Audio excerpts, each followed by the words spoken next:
President Trump meets with Canadian Prime Minister Justin Trudeau in the Oval Office in October 2017. Their relationship has recently become strained over Trump's tariffs. Jabin Botsford, The Washington Post. President Trump plans to confront other world leaders at a summit in Quebec on Friday over what he believes is a global economic system tilted against the United States, several people briefed on the plan said, escalating tensions with U.S.allies who have expressed outrage at his pivot toward protectionism.The summit will put Trump face-to-face with leaders he has antagonized on a range of issues, including the environment and the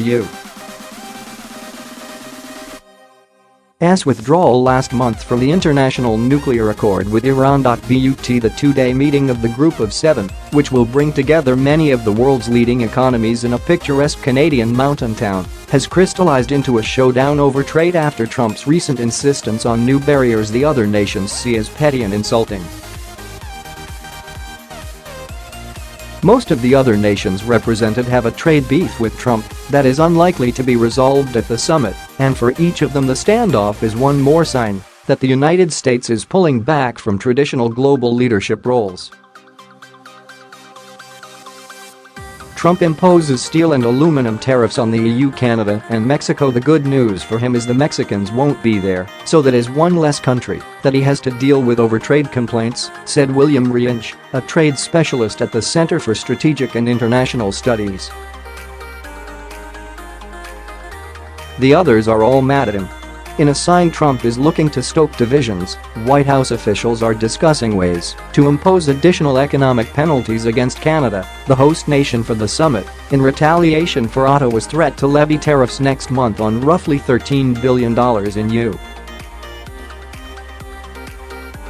U.S.-made products.Among Canada's targets: orange juice, soy sauce, sleeping bags and inflatable boats. But there are divergent views within the White House over how to treat Canada, with Treasury Secretary Steven Mnuchin urging both sides to de-escalate, two people close to the discussions said. White House officials are also considering whether to have Trump refuse to sign onto a customary joint agreement at the end of the G7 summit, one senior administration official said, as a signal that the old ways of doing business are over. A meeting among G7 finance ministers last weekend ended in rancor, with economic officials from the other 6 members issuing a rebuke of Washington. Unable to agree on a joint statement about the agenda ahead of this week's summit, the other 6 economic deputies instead asked Mnuchin to relay to Trump their unanimous concern and disappointment over tariffs. Trump's decision to impose tariffs on steel and aluminum imports against Canada, Mexico, and members of the European Union last week enraged numerous world leaders who felt they would be exempt based on months of ongoing negotiations with the administration. The outrage I imagine is real outrage, but I don't think Trump is going to blink because of their outrage, said Dan D'Amico, a trade advisor to Trump during the campaign who also played a key role during the transition.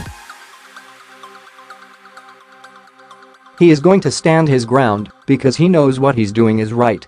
The two-day meeting in Quebec will be the first opportunity for many heads of state to challenge the U.S. leader in person following the imposition on metals imports. Trump has said his new tariffs are necessary because U.S. reliance on imports poses a national security threat to the United States. Along with the United States, the G7 countries include Canada, Italy, France, Germany, Japan and the United Kingdom, all of which would face the new penalties. The idea that we are somehow a national security threat to the United States is quite frankly insulting and unacceptable, Canadian Prime Minister Justin Trudeau said Sunday on NBC. He added that Canada would impose retaliatory tariffs against American-made goods. Britain, a close military ally of the United States, is also affronted at Trump's national security claim.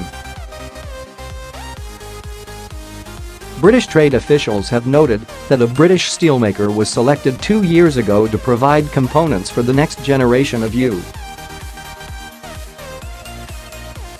Navy submarines.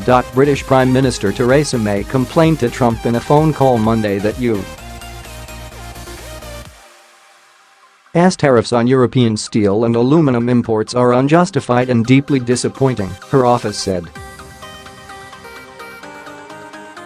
Mexico and the European Union have also said they plan to retaliate, with Mexico targeting products like apples, grapes, and cranberries, while European leaders are looking at penalties on a range of items, including bourbon and tobacco. But Trump has remained undeterred, focusing on imposing even more restrictions on imports unless other countries agree to make it easier for U.S. producers to sell products overseas. In an effort to strengthen his hand, Trump has ordered Commerce Secretary Wilbur Ross to launch an investigation into auto imports to determine whether they pose a national security risk, a move that could give him more flexibility to penalize Mexico, Germany, and Japan. Trump has threatened these sorts of tactics for more than a year, but he has frequently deferred any decision. That all changed earlier this year, however, when he adopted a much more adversarial position on trade following the departure of key advisors who had tried to restrain his impulses.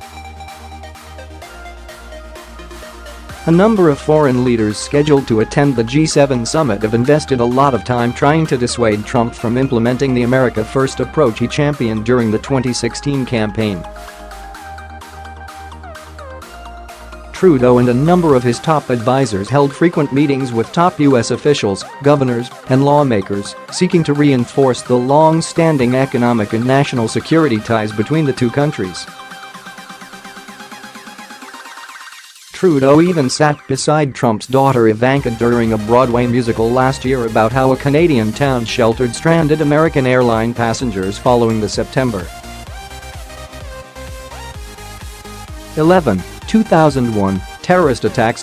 Trump had what a European diplomat called a very disagreeable telephone conversation with French President Emmanuel Macron last week, in which Macron attempted to leverage a close personal bond with Trump to suggest that the tariffs are unfair. The call ended with no movement from Trump, the diplomat said. The two leaders, who last met at a lavish state visit in Washington in April, are expected to meet again on the sidelines of the G7. This administration likes to threaten, and then they often don't follow through on the threats, said Jamie Fly, senior fellow and director of the Future of Geopolitics and Asia programs at the German Marshall Fund. In this case now they have followed through, at least for now. We're entering new territory with these trade actions here. There really is long-term damage being done to the relationships. Perhaps no country appears as scorned as Canada, which Trump has turned his anger toward increasingly in recent months, accusing the U.S.'s northern neighbor of imposing unfair trade restrictions on things like dairy and beef imports. Trudeau said last week he was prepared to fly to Washington to complete what he believed was the final steps of North American Free Trade Agreement renegotiation, but he was informed by Vice President Pence not to come unless he agreed to include a provision that would make the pact expire after 5 years. After that exchange, the trip was cancelled. Ever since, Trump has displayed open hostility toward Canada and Trudeau in public statements and social media posts. These broadsides have led to an angry response from Trudeau, who has tried to convince the White House that there was a way to renegotiate the NAFTA that would result in a win-win-win for the United States, Canada, and Mexico, but those efforts faltered last week. Now, the United States, Canada, and Mexico are threatening to ratchet up penalties on each other.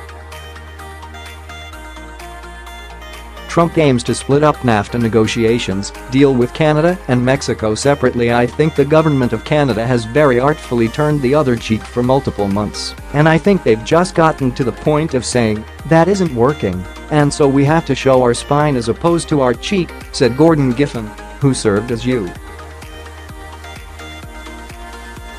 ambassador to Canada during the Clinton administration. White House National Economic Council Director Larry Kudlow on Tuesday said Trump wanted to pursue an entirely new approach to NAFTA that would include the United States negotiating individually with Mexico and Canada, breaking up the three-party talks.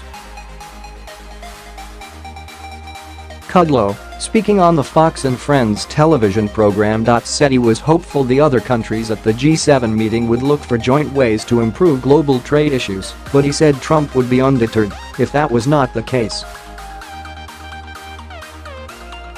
"I hope it's a G7 meeting," Kudlow said. "I hope it's not a G1+6 meeting. Trump's willingness to battle with U.S. allies on trade agreements follows a number of other decisions he has made during his first 16 months in office to either scale back or withdraw the United States from international agreements put in place by his predecessors.